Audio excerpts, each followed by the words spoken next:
would like to thank President Trump for prioritizing this issue and for his leadership on the global stage in calling for urgent action to defend Christians in Nigeria, to combat extremism, and to bring a stop to violence against those who simply want to exercise their natural right to freedom of religion or belief. I stand here as a proud New Yorker with a deep sense of gratitude that we live in a country where we can freely and safely worship God regardless of one's creed, background, or politics.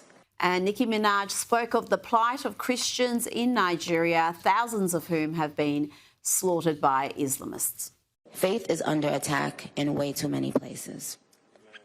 In Nigeria, Christians are being targeted, driven from their homes, and killed. Churches have been burned. Families have been torn apart, and entire communities live in fear constantly, simply because of how they pray. Ami, I've got to say I'm impressed. I don't normally care for celebrity opinions, but she is bringing attention to something that is being actively ignored by so many. Even some of the reporting on this, they say alleged persecution of Christians, despite all the available evidence. Yeah, look, count me in as a member of the paid member of the Barbs. What can I tell you? Nicki Minaj, wow, all I thought she did was sing. I'll take the win wherever I can get it. Look, it's really, yeah, it's interesting. Yes, like you said, the way this is being kind of framed by the media is just so fascinating. I read article after article about this. CNN talking about how this is really a nuanced and complex issue. Really, is it really that nuanced? Right? Like they cannot make Muslims the bad guy. They just can't do it, no matter what the truth and the facts tell you. Right? They cannot say that Christians are being persecuted by Muslim people. They have to say, like, well, by the way, Muslim people are being killed too, which is totally true, but they're being killed because they're not being Islamic enough for these radicals in Nigeria, right? They leave that part out conveniently. And so interestingly, they're giving the number of Christians killed. They gave the lowest number possible cited, right? Like all the numbers are between, 30 and 60,000, 35 and 60,000 Christian civilians being killed, and they quoted a 20,000 number, which is an outlier number. It's so interesting. Yeah. Even more fascinating is yet when they're talking about the number of civilians killed in Gaza, right, 30 to 50,000. Look, protests across the street, outrage across the globe.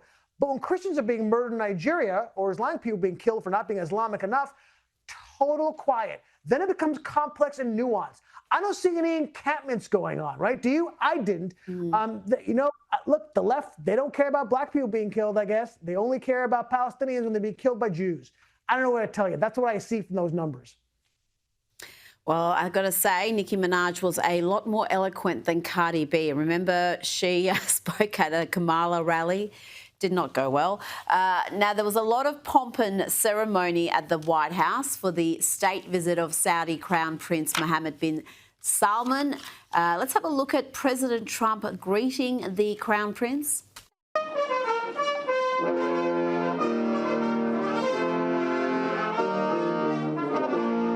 And they had fruitful discussions with the Crown Prince announcing a massive boost to investment in the US. We believe in what you're doing, Mr. President, really creating a lot of good things and good foundation to create more economic growth, more business in America. And it will also your work for the world peace. I believe, Mr. President, today and tomorrow we're going to announce that we are going to increase that $600 billion to almost $1 trillion of investment, real investment and real opportunity by details in many areas. And the agreement that we are signing today in many areas in technology, in AI. Ami, $600 billion to $1 trillion in new investment. The US-Saudi relationship is it's strengthening further. Yeah, $1 trillion here, $1 trillion there. Soon we're talking about real money, Rita. Look, okay, let me start with stuff I didn't love, and then we'll go to the stuff that I love, right? Not a big fan of the Saudis getting F-35s. I got to tell you, don't like Arabs having that kind of technology, particularly with technology transfers. Don't really look. I like the move they're going in. Don't totally trust them at this point. Certainly, a fan of the Abraham Accords. I'll get that in a second. And look, didn't love also the whole when they brought up Khashoggi, which is a legitimate question to ask. The Saudi security service literally dismembered a man, okay, and put him in a suitcase to get rid of him. Not a huge fan of that, and didn't like when Trump was like, well, some people didn't like the guy. Fine, okay, I get it. Now, having said that, finally, look, what do we have with 4 years of Biden? We had him pushing the Saudis. Oh, this is real. As much as I don't trust the Saudis, this is realpolitik at its finest, okay? You deal with the people who are there. And him pushing the Saudis away for years, have the Saudis pivot toward who? Not England, not France. They pivoted toward the other powers in the world. They pivoted toward China. They pivoted toward Russia.